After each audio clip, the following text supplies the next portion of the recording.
We've spent the semester looking at relational database objects for tables, forms, reports, queries, and have been able to actually create up to some pretty nice little uh, information systems where we have multiple subjects in our database. But if you think about it, what we've done is we've created a lot of objects for ourselves. Basically, we know how to go into the navigation pane and open those objects and uh, work with them. But if I was to give that over to somebody else who has no idea of how Microsoft Access works, they would be pretty lost. In fact, they could do a lot of damage to our database. They could undo relationships, they could delete fields, they could delete controls, they could delete objects, really make a mess of things. What we really want to do is we want to constrain them, and we want to give them a way to move about, going from object to object without having to deal with the navigation pane, really. Basically, build a type of menuing system, if you will, that would allow them to open up different forums and open up different reports. And once they're in there, they could do things without causing damage to the system, which means that we have to hold their hand a little bit. We have to add some smarts and have to add some navigation capability. A lot of times you'll hear that called automation. It's not the automation that the industrial engineers usually think of where we're putting robots and things, but you can kind of think in a virtual manner we're making some kind of robotic method that works within what we call a database or information system application. And in this case, again, it's a relational database management system that we'll be using as the example for this. So I'm going to use, and the best way to learn this is through the tutorials.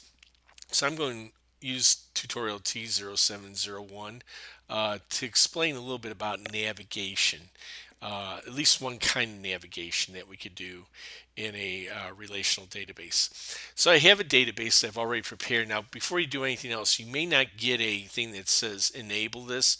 It does still need to be enabled if you haven't done that. So you might notice what I did is I clicked on file here, and if it isn't enabled already, you'll see this enable content. Click on that and say enable all content. All right, now you're ready to go. Once you've done it, you're good to go, unless you ever rename the file, or if you move it to a different directory or different folder in your file directory, then you'll have to go through that again. Later, when we actually compile an application, we'll have a step where it actually prompts them to enable it each time it opens up. So they don't have to worry about doing that in the background. They can do it right up front. So let's look at this database model to start out with. I'm going to go up to database tools and open up the relationships. And I noticed I gave you this, and there's one relationship that isn't shown here. It's really there. It just needs to be made visible. So go up here and do show all, and you'll get this one for the auxiliary table for the credit card payments that we did back in lesson 6. And you'll also get a category relationship that is the credit card, the payment card type, I guess we call it.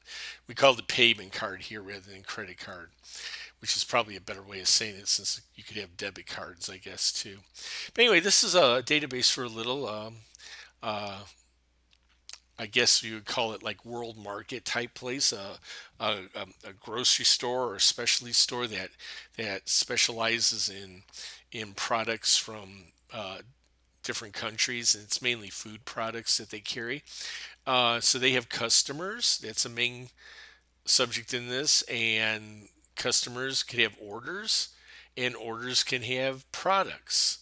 And those products come from suppliers. And so you have a supplier list and a customer list, and suppliers make supplier products, and supplier products are consumed by customers in their orders. So this is an interesting thing that we have multiple level of relationship here. We have customers that have orders that have products in them, and we have suppliers that make products that are consumed by customers. And so we have a junction table that joins the customer order with the supplier products. Okay, and then you have some category relationships. One right here to for categories of the different kinds of products, and I'll show you those in a second. And then you also have a category that the type of the payment card, and the payment card is in an auxiliary relationship to a customer. Customer will have as far as we're concerned, at most one credit card. Now we know in reality this would probably be a one to many in the world if I was really making but we'll say this is a small business and they don't want to get caught up in doing a lot of credit cards. So maybe most of their customers are online guys, so they always pay with the same credit card, and that's what we're going to keep track of is that one credit card in this database. So, bit of an assumption here, but just something to really demonstrate the concept more than anything else. And I've got all the fields set, and I've got all the validation rules set, both on the fields and tables as they're needed. And actually, I've started building most of this. I've got the all the forms together. I've got the reports together that I want to do. I'm just going to open up a typical form here. Let's go up here and open up the supplier form, for instance. And you'll see when I open it up that I've got the supplier's information and I've got a one to many on the products. And again, the products themselves have a one to many to, I'm sorry, we have the products and then the products are in a one to many. But what I elected to do here is rather than show it as separate items, the products, because there's so many data items, I decided to do it like you would do a subject report, where I have a tab control to do this. So I could look at the different pages of the product. You kind of think if I had single records, all these would be the columns of that single record thing. And I could have done it that way if I really wanted to. But I had so many, and I had product stuff, and I had catalog stuff, and I had inventory stuff. So I decided to just do it this way and have one at a time. So you can see here, this particular supplier, Ajale Excolitiques. I'm not French, so I don't know how to pronounce that. It has a Bordeaux wine, and if I move to the next record here, they also have a green chartreuse liqueur. So that's kind of cool. I like that. It's a different way of doing what we've done. You'll also notice here, though, I've got these product numbers and supplier numbers. As I've mentioned before, most of the time, our primary key value doesn't mean anything. But here, we're going to actually use it. Okay, we're going to use it as a code for our supplier and a code for our products. You ever get magazines in the mail? You have a code. It's a customer code on it. They've given you a unique identifier. That's actually kind of the primary key for their table of all their customers. So this is the primary key, and I just formatted it so the suppliers came out with S, and I have 7 digits, and on products I got a lot more digits because I have a lot more products, obviously, and put a P on the front of it, and you'll see customers have a C when I get to that table and all that. So this is kind of neat, and even up here I even didn't just have the name, I also put that customer that supplier code here. So, and you can go in there and look and see how I did that. You're going to have access to all these objects to see how I actually built that. The contacts, again, I could have multiple contacts, and again, I could have gone and have a multi one like we did in the project and all that. But I decided again to use a control tab to do this. So I've got contact information, the address, the notes, and remember, always try to put your required field up in the first one so they're actually seeing it right away. All right, got that, and then I got any notes for that, and blah blah blah, like we usually do. Okay, another thing that's kind of cool on here is I could say I could go down here and I could use the navigation keys down here, obviously, and hit this one that says new blank record. But I put this one, and this is actually generated from a button wizard. They call this a command button, and there's a wizard that would actually that you can pick off the menu that says new record, and you can just put that in there and then customize it in color and all that. So I could click on this and it take me to a new record. Then I'm ready to put in information about that new supplier. I'm not going to do that here. Let's get out of this one. I'm going to show you all of them here in a second. But that's an example of one of the forms, and I can open it up here from the navigation pane. And I've got reports, like I've got this one here that's for customer orders, and I can open that up, and you can see the different, the order summary for each of the customers. I could delve through that. We'll actually use this when we learn how to do a filter on a report in the next tutorial. But anyway, I've got a whole bunch of stuff like that, and I've built all this for you already. Now, there's a lot in here. There's customers, there's suppliers, there's orders, there's products, there's category stuff. We got different reports and all that. A lot for people to have to remember and go through. And even if you trust them, they could really mess things up. They could accidentally delete something or rename something and then nothing works. And we want to be careful about things like that. So one of the things we could do is we could build what I call a collection screen. You'll hear it called a switchboard, which is just a form basically that allows you to go to other forms or reports. And it serves kind of like a menu or a directory to your application. Now, I'm going to tell you right up front, we're going to look at building we're going to use a switchboard, and you're going to use a switchboard on your projects too, okay? But there are other ways to do it.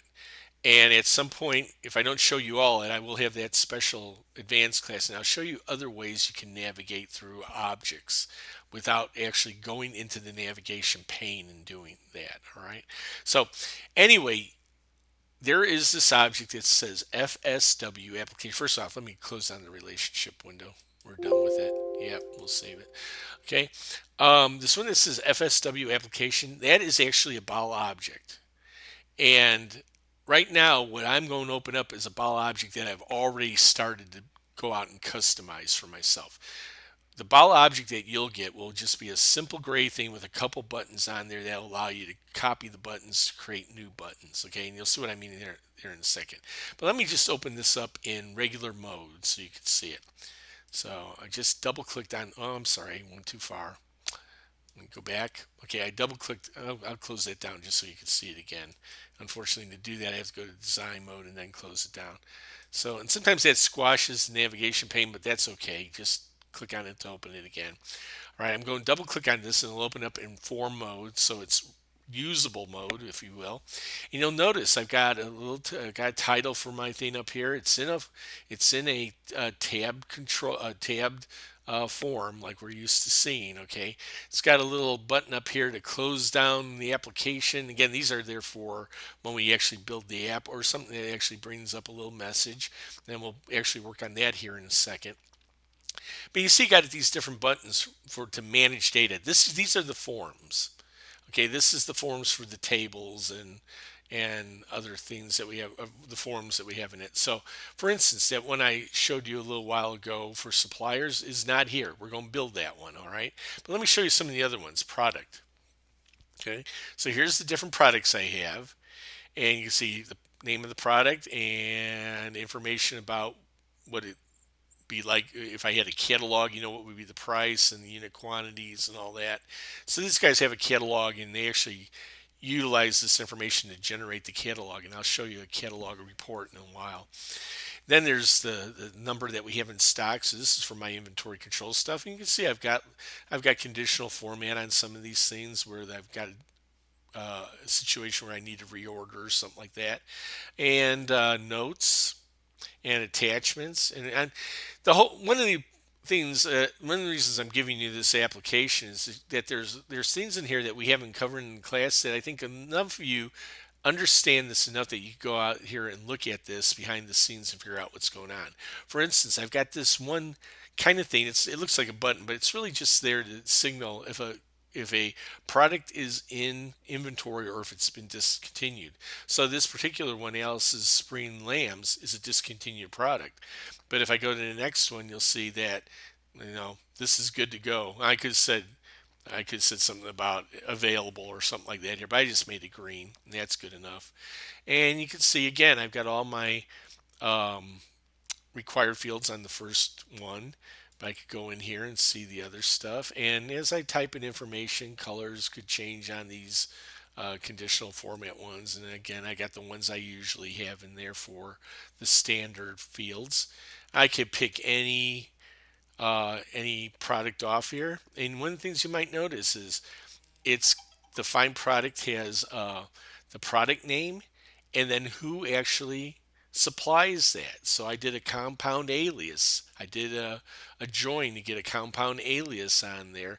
But again, I'm using this one as being the one that whose value I'm actually searching on. And I also put in that alias the product identifier code and the um, supplier's identifier code. So you can make some really neat aliases out of this way. And again, an example of how we could actually use the value of the primary key field to have some kind of visual meaning. It's interesting how many people will, after a while, they may not remember that escargot narval, okay, but they'll remember that they're S27 or something like that. And so those things are sometimes very handy, is to have a code that represents the values of your subjects. And again, I got this little button here. It says new product, and it would click on that, and it takes me to a record to put a new product in here. See, I've got 78 products in here altogether. So already a very well populated database. Some have pictures on them. I didn't do it on all of them, obviously. It's usually the first few records I actually did that on. Gave you some where it has pictures on it, and I could put multiple pictures in here too if I wanted to, because that is an attachment field, and I could do those kind of things. So you see the ghost image comes up here. Again, these are all drop downs that you can pick from, but this is not a category relationship. This is actually telling me what the supplier is. This was from a reference, right, that we have on this one. But category is a category relationship. It's category for the product, and I can see the different categories that I have here, and I can open up my nice little lookup form. Now this looks a little bit different than the lookup forms that we did. You don't have to have just a bunch of lines. Basically, you could well, actually these are a bunch of lines, but I've just expanded the size of them, and I moved things around a little bit. I took the labels out of the header and I put it down in the body, so I got the same kind of thing. So a different way of doing a category or a lookup form, but that's fine. It's still functionally just like any other lookup form.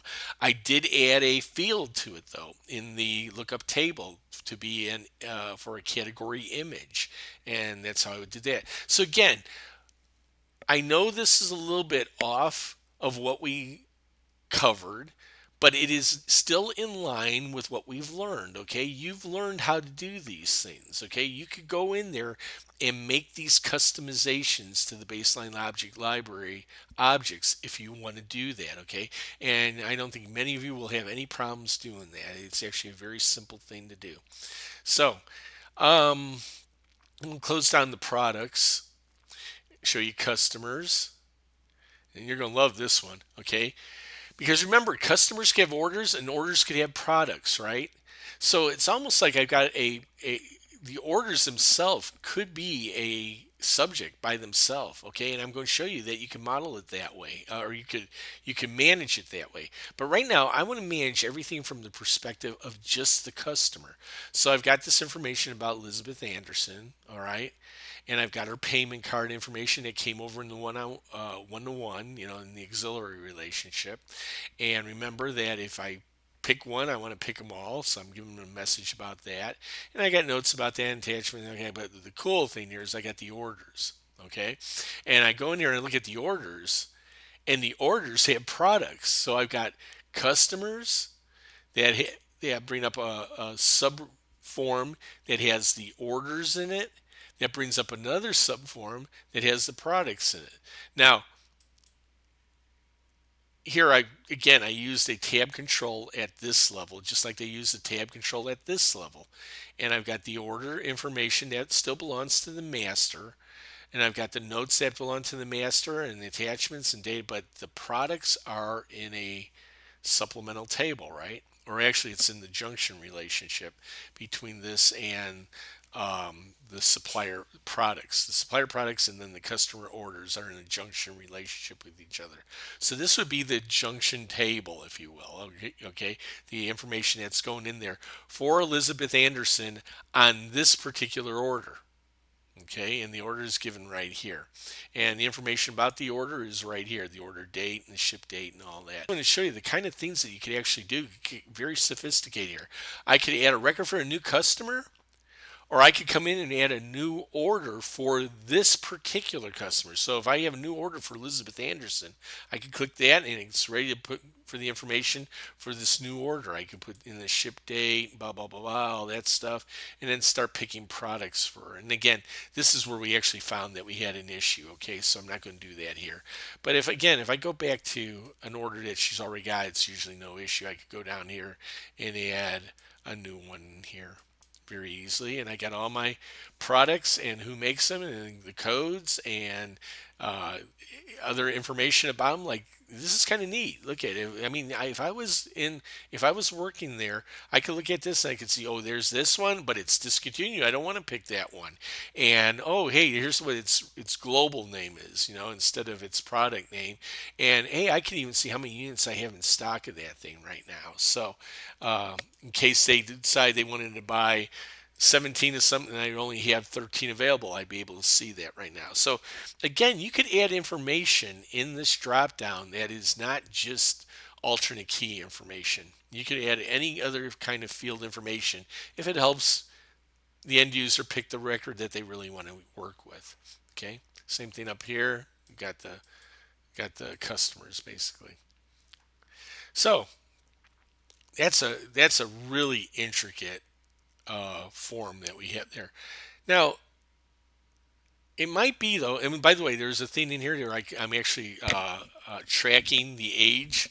The age is 65, so they're a senior, and it lit up this thing that says senior discount. I moved to a record for another customer who's he's a senior too, but this one's not, and so that one just became red, meaning that they don't get to get a discount from me. So nice little visualization, give me a little clue about things. Now, again, if I wanted to manage all those orders and products from the perspective of the customer, I could go that route.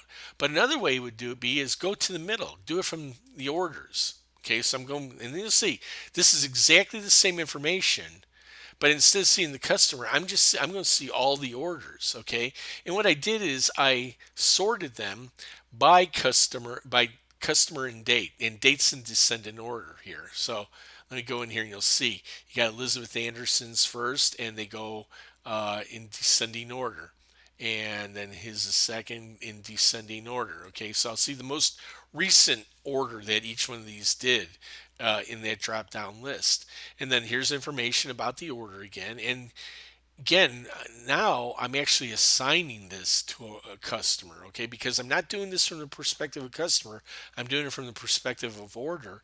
I actually have to say, where's the customer? So here's the customer on this one. That's kind of neat. And these are the same way of building the products on that. And I could create a new order. And if you go up here and you see this, and then I pick a customer like him, and I go out and I pick something like this, and I move on and keep adding people to this and orders, and I'm going like crazy. Put today's date as the order taken date because that's the default, but I can make that a previous date, but I can't make it in the future right now because I've got a validation rule that constrains it to be between 1900 and now, so that helps. Um, so that's a nice little form for managing orders. Now, those are the major, what I would call the major subjects in here. But I also have these categories. Okay, I have a category for the products and a category for the type of cards they had. So the customer, for instance, has their payment card, and there's a type on there, and I can open it up and see it there.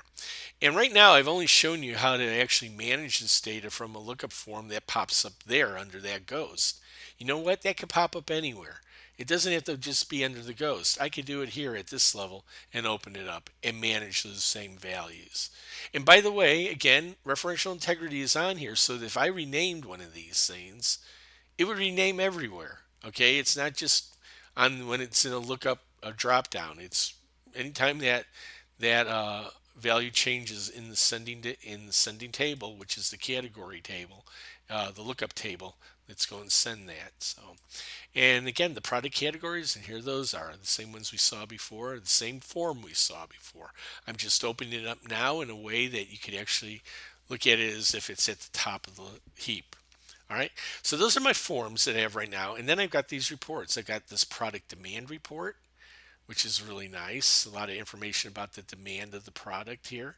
Got some things about notes. If there's a product warning or something like that, see the note for that particular one, and I show the ones where I'm actually in a situation where I don't have any and I need to replenish it or something like that. And by the way, you might notice that this is a report that's not in print preview mode, because this one I wouldn't print. I just want them to be able to see this when they're on the system. So this one, I'm not going to give them the capability to go in and do a print preview on it. But this one, and the same thing on this one. This is the reorder report. Now, if I wanted to give them print preview, I could do that. I could make that print preview, but I didn't want to do it on those. I'm going to build one here in a second where we will. And then I get this other one. This one that's, I've got another report that shows all the customers. One of the things we're going to do in this tutorial is learn how to open this up for a particular customer. Right now it has all the customers in here and all the orders that they have. We're going to learn how to open that up so we could open it for a particular customer. And I've already built some of the tools in here that are going to help us do this. And then there's this form here that is labels, which is really easy to build because there's a generator in Access that actually generates this stuff for me. But yeah, I went in and I did a lot of decorating of it. Maybe I have a catalog that comes out at the holidays and I want to put a Christmas label or something like that on, a Happy Holidays label. That's it. Okay. And then a holiday catalog. And then this is an actual report that looks like a book. And again, not easy to make. And if you try to mimic this on your project, you do a good job, you're going to get some good points from me on this. Because this is something I think is one of the more difficult things to do. Now, I would expect you to do a lot more than I did here if you do that. But anyway, I'm not going to show you how to do this, and I'm not going to show you how to do the labels, because I think, again, these are one of those things you could take, just look at what I built and try to mimic it, and you'll be able to do it. So, what I want to do is I have another report for the suppliers, and I want to put a button on here that will open that, and I have another form for the supplier stuff, and I want to put that up here, and so that when I click on it, it'll open that. So now we're going to actually learn a little bit about macros and how we can use macros to actually trigger things to happen, where we call it events to happen on our forms or on our reports even, but we tend to use them mainly on forms, usually switchboards, but you can use them on other forms too. Okay, so I'm going to go right now and open this in design view. And again, if you wanted to see it over here, it's this one that's FSW application. I'm going to close that down a bit so we can see it a little bit better. And what I want to do is I want to build a button here. Now you could go up here and you could drag a command button in here and go to town. All right, but I already know that each of these are doing something that's similar. So all I'm going to do is I'm going to just take one of these. I'm going to highlight this one. Going to do a Control C and then a Control V. In other words, a copy and paste. And then I'm going to just put that up there like this. Okay, maybe expand it out a bit. I'm going to call it suppliers. So I just highlighted that and changed the text. And by the way, everything in here, there is I've actually got the property list open for this command button. These are called command buttons, and you'll see it says command button here. And this one, the caption says suppliers. I could change that right here if I want to. In fact, I could even put an image on this. I could put a little icon if I want, or the name and an icon. I could do those kind of things. I may show you that when I show you some examples from more advanced applications that we have. But it's pretty simple. All you have to do is do a picture caption arrangement on here. Right now it says there's no picture on the caption. So, and you can say whether you want it to the left or to the right or above or below the caption. And if you want a caption, you don't have to have a caption. Just delete that word there and then you don't have one. But anyway, I got suppliers in here now. Of course, I'd like to have it a different color than this one. I know this is kind of overdone with colors, but I just did this so you could see that you can make things very colorful if you want to. I would typically not do all these different colors, but yeah, if I wanted to have a unique color for suppliers, maybe I want to make it a blue color, and I need to look at my notes on this to find out what that is. Um, so I want to go and I want to set this back color, the hover color, and the press color to be the same thing on this.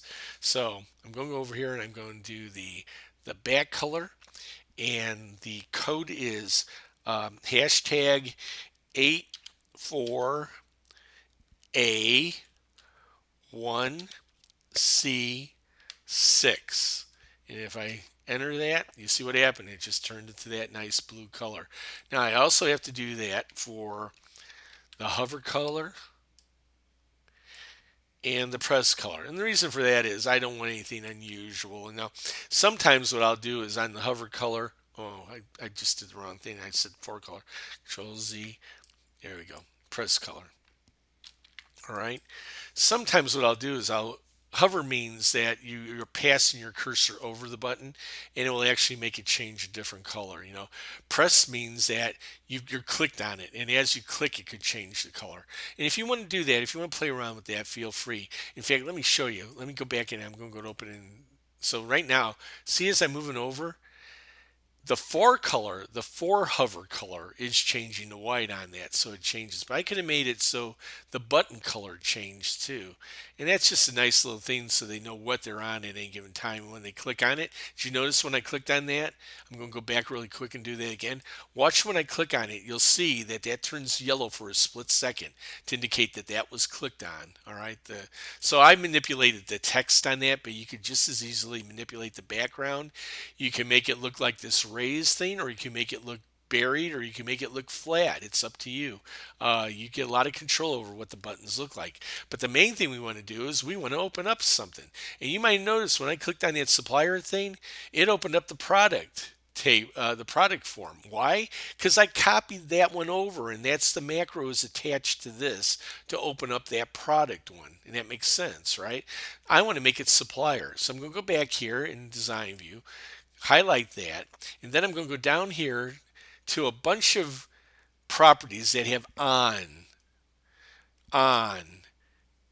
prefixing it. This is called the event properties. Okay, an event is an action that happens somewhere. It could be on a form, it could be on a control on a form, it could be on a control on a report. Buttons are controls, just like combo boxes and control. They all have event properties. Forms themselves have event properties. If I go over and look at the property sheet for this form right now, and I go down, you'll see that it has a whole bunch of before and after and then on event properties. But you don't have to do that there. Okay, what we want to do is here. And what we want to do is we want to go to this on click property. Now you'll see I already have a macro on here. It's a macro that opens up the products form. I want to be able to open up the supplier form, FRM supplier. So when I first build a macro, I just go in here and I hit this dot dot dot ellipse, and one of the things on there will say macro. Okay, there's another thing that says procedure, and I can't remember the other one out. Well, let's go and look. Let's do one out here. Okay, you'll see it has a macro builder, an expression builder, and a code builder. Code actually allows you to put access basic code on these fields. I would not recommend you do that. I'm not going to do that at all in this class, all right? It's not for the faint of heart, and I think you guys have a long way to go before you'll actually want to start building code on events. But sometimes I have to do it because it's either there's no way to do it in macros, or it's easier to do it in code than doing it in macros. Expressions rarely ever use on these. Okay, it's only if I got something that's incredibly simple I might be able to use an expression. Usually I'm going to use a macro builder. Now again, I've already done that on this one that we want to do, so I'm not going to do it here. But let's go to the on click property, and I want to open this up, and what this is going to do is actually open up the macro for us. So I go in here now, and you'll see that I have It says for the application switchboard form, on this particular command button, it's called command button 77. The Access generated that name, and you don't have to change it if you're not going to refer to it. Just leave it like that. On its on-click property, here's what happens. Now, this is the closest that we get all semester to writing code, and here Access even helps you out tremendously. You go to the top and you turn on these show hide things, and what you will get then when you hit this drop down is a list of all the commands that exist for macros. Okay, now I don't know why they gave you two of them. Okay, if I turn one of these off and I hit this, this is usually the one that's on by default, the action catalog. You'll notice there aren't as many, and I guess they figured these are the ones that most people use the most often. But believe it or not, there's one that I use all the time that's not in here that is in here, okay? And this is where you get all of them then when you have those on. So I use that a lot. I just go, when I go into a macro, I automatically just turn those on. Now you might notice what I just did is I actually had gone in here before and I had said open form. Makes sense, right? I want to open a form.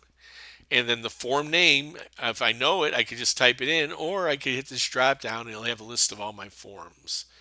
So I wanted the form. I had the form supplier star dot product. Star product. Now I want to have just form supplier. And then there's a view, you could open it in a certain view, and usually you'll open it in form view. You wouldn't want to open it up in design view or something like that. I don't even know why they give you options like that here.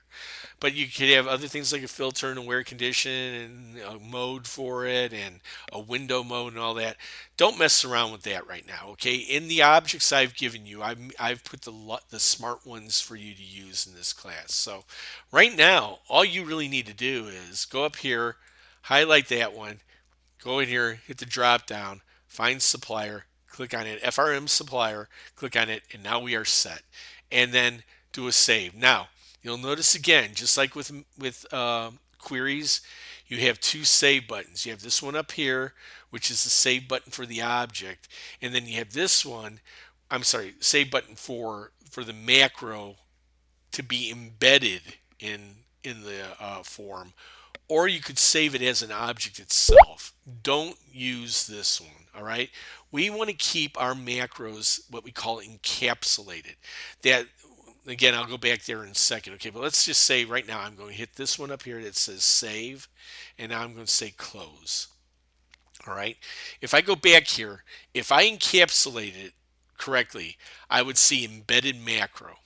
If I didn't, if I actually saved that um, as a macro object, I would go over to the navigation pane, and under the macro tab, you would see it would actually have prompted me for a name for the macro, and then we would place it in the navigation pane. And then when I hit this drop down here like this, I would see that there. Now you are seeing macros that already exist in some of the things that exist in the baseline object library. Things like the MCR for the on node data for our report. You don't want to select those, okay?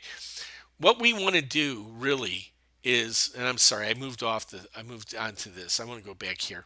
On the on-click property, okay, we want to have that macro what's called encapsulated with the form.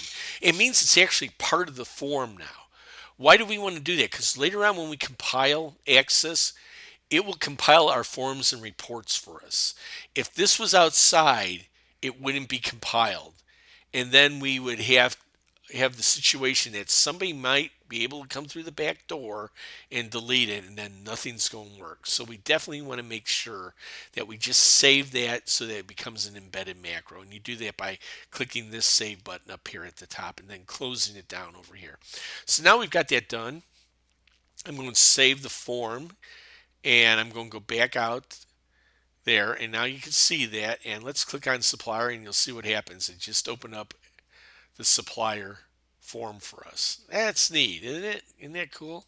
And we close it down. We just hit our X here, and it takes us back to the switchboard, and we can open up another different one, or the same one if you wanted to, but you don't really need to. Okay, so that's open up the supplier form. Now let's open up this supplier report. Let's build a button that will do that.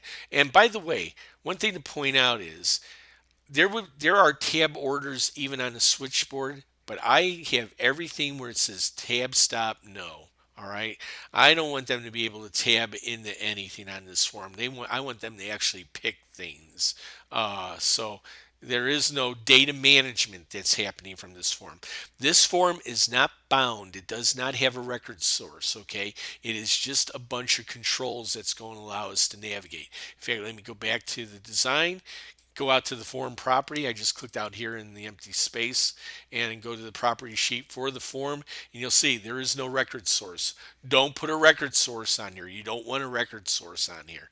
This is our main menu basically, and that's what this caption will show up here. Main menu. All right. You can call it something else if you want. If you want to call it the switchboard, feel free, whatever you want to do. Okay. But don't change any of the other properties on here. Leave it as it is. All right. The only thing you can change is the caption. You'll notice this form doesn't have any navigation buttons because there are no records to navigate to. I kept it at a size so that you don't have to have a slider to move up and down or across. But if you make it big enough, you can do that. You can turn them on. So anyway, I want to create another button here for supplier. Um, you know what? I like this. I've already got one here for a supplier form. Let's just copy that one. So again, I'm going to do a control C. I'll do it the long way. I'm going to do a copy and I'm going to do a paste.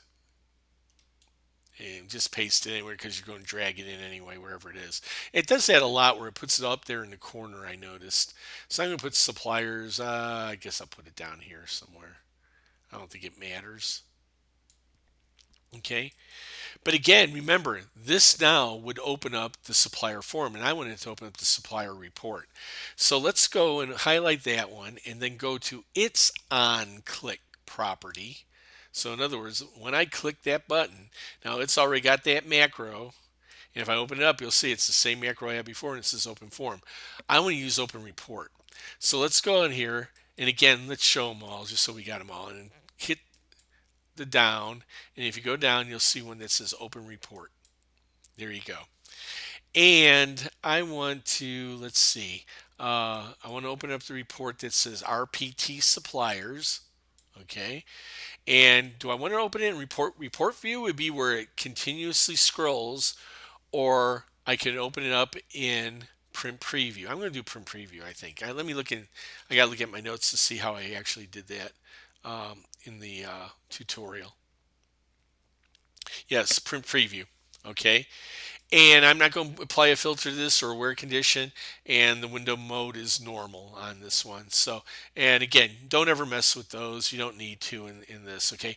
But right now, if I save this one on, it would first open the form and then it would open the report, okay? Think about this as kind of a script or a program where these are commands and these are the parameters of the commands, okay? So, I want to get rid of this open form. All I have to do is go up there and hit the X next to it, and it's gone, and this is it. In that something, you just wrote a little program doing it that easy. Now they're not all that easy. All right, I will tell you that much. And you could have, if you could have conditionals in here, you could have a lot of commands. It used to be, when Access first came out, I used to have macros sometimes that had 30 or 40 commands in them. Now it's very rare for me to ever have more than 5 or 6. Once in a while I might, especially if I'm trying to do error trapping or something like that. But typically, if I have a couple of if statements, that's usually about the deepest thing I'll ever build with a macro in Access. So again, I'm going to save this now. So I'm going to hit this button right here. Okay, this save, not that one. And I'm going to hit the close, and then I'm going to save the whole form again. You got, any change to the form, any change to any control on this form means you change the form too. So I put suppliers in there again. I don't have to worry about a tab order on here because there is no tabbing. In fact, let me show you that. If you look at the buttons, you go down to the bottom, you'll see that I've already set it to be tab stop no. So you don't have to worry about tabbing on this one. And again, I'm going to go out to form view now, and when I click on suppliers, it opens up the supplier report in print preview mode, not in regular report mode. So I could go through and paginate through the whole thing and see a nice report for each of my suppliers. So each supplier and then the products that they have and what I have as far as in stock and the reorder level and the total value. Pretty nice. I mean, this is the kind of thing that most managers would go, "Oh, that's terrific. Can you make that for me every month?" And you can say, "Hey, I can make that for you every hour if I want to." So there you go. Let's close it down. And again, remember, I go over and change the data, the report would change. I go just generate a new report. So that's how you pretty much how you do a command button at the switchboard level. Pretty straightforward, tell you the truth. Okay.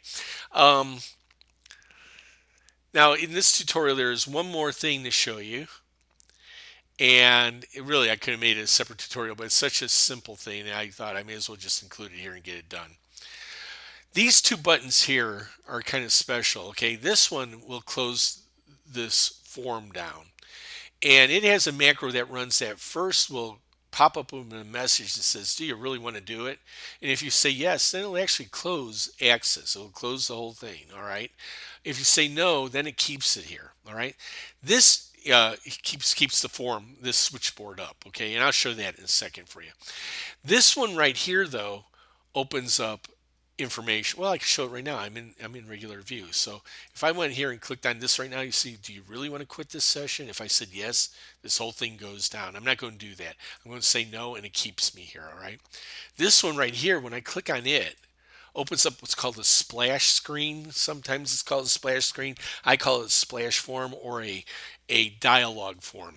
And you may notice it didn't stay open all the whole time. I didn't close it. Okay. I clicked on that. It shows you a little bit about it, the version of the bottle I use to do this, blah, blah, blah. And then it closes it down. That was open for 7 seconds. I specified that I wanted it to stay open for 7 seconds. So let me show you how I did that, because I could close it down right now if I want to just by clicking that. But if I want to just stay open a little while, I could say 7 seconds, 10 seconds, whatever I want to. And then it'll close down by itself like that. Okay. So how did I do that? Let's go in here and I'm going to go over to the navigation pane now again. And you'll see down here, right here, there is this is a ball object too called FDG about application. FDG means it is a dialog form. Okay, some people call it a dialog box, but it's a dialog form, and it's a form that I actually created. I'm going to open it up in design view so you can see it. And here it is. Okay, it's just a little tiny thing, and I put this stuff on here, and it's just going to open it up. It's not bound to any record source. It's just a collection of labels, really, in one picture here. I guess this is a picture too up here, but that I just I put a picture control for that in here, and then put the picture in there and all that. So, okay, how does the timer work? Okay, see this thing that says on timer? That's an event. There's a macro in there, and if I open up that macro, what you'll see is that you got a macro that says close window. It's going to close the window that contains a form, and that form is the about object form. And I know it says save prompt. It really, in this case, because there wasn't any data in there, there's nothing to prompt about, so it just closes it down. Okay, but don't worry about that. Okay, again, you don't ever have to go in here and alter this macro. This is done now. All right. What you can alter here is the time interval that it stays open for. See the 7,000? That means 7 seconds. 8,000 would be 8 seconds. 10,000 would be 10 seconds. All right. You definitely want to, if you're going to have this macro in here, you have to have a time interval in there. Otherwise, the time interval will be 0 and this thing will open and close right away. All right. In fact, you may not even see it open. But if you don't want a time interval, if you want the thing to be open and then they have them force them to close it down by hitting the X button up in the right hand corner, take out the macro and take out the time interval. Okay, I do not recommend you do that. I recommend you leave this just as it is. Go in and fix this up. You can go in and put whatever you want on this. You can make it bigger if you want to. That's your prerogative. You probably have seen this in some of the other compiled things I've done where you clicked on that little button, that little icon, and it came up and it said the name of the designator for the assignment or the project and the date that it was done or something like that, or the object library that was built in. Okay, again, you could go in and change any of this. If you don't want a WSU icon in here, you can put a different one in here. I would ask you to leave this created based by the baseline object library on there and keep version 2019 on there, just in case if down the road you have an issue and you think it's an issue with the baseline object library, then I know which version you did it in. We could talk about it, okay? Um, anyway, and that's kind of non-intrusive. It's just a little image there at the bottom, or I should say a label at the bottom. So anyway, again, you have complete capability to go in and change that, but don't delete it. You will need it, okay? Because clicking this icon will open it up, okay? It's set up to do that, to activate it, all right? So that's the first tutorial. That teaches you a little bit about how to, what we call, instantiate forms and report objects so that they can be worked with. Okay. One of the things I want to do though is I want to make some things a little bit smarter when they open. And one thing in particular usually are my reports. Again, I've got this report for suppliers. Oh, I'm sorry, not the supplier report. I got the report for customers, customer orders. It's this one right here. You can see it. And in this one, I have Elizabeth Anderson, and she has records, and then I have the other ones in there, and they all have records for the different orders that they've placed, and that's cool. That's nice. If I want a complete report of the status of my of orders that my business has done, this is a nice thing to do. But what if Elizabeth Anderson calls up and says, "Hey, I like a report of the orders that I've given." All right. Well, we could basically filter out anything that does not belong to Elizabeth Anderson and deliver this report to her. So that's the thing we're going to do in the next tutorial. I'm going to end this one here and we'll go to that one next.